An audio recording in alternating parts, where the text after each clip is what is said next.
আকৌ এটা নতুন ভিডিঅ'লৈ আপোনালোকক স্বাগতম জনালোঁ। মোৰ কেন্দ্ৰৰ সমীপৰ আন এটা অংগনবাড়ী কেন্দ্ৰ ২ নং কমাৰখাটোৱাল অংগনবাড়ী কেন্দ্ৰ।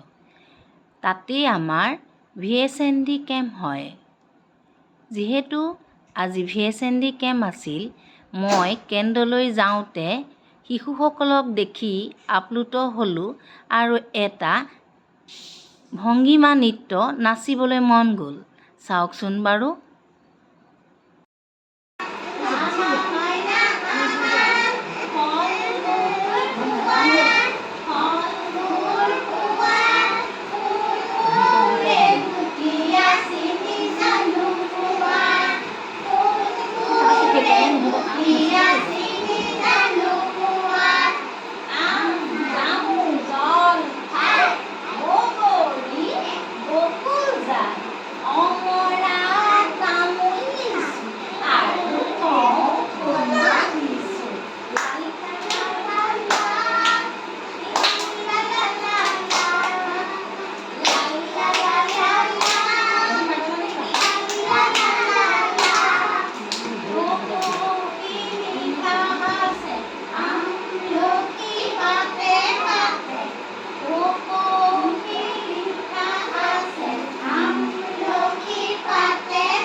Bogori, lisu.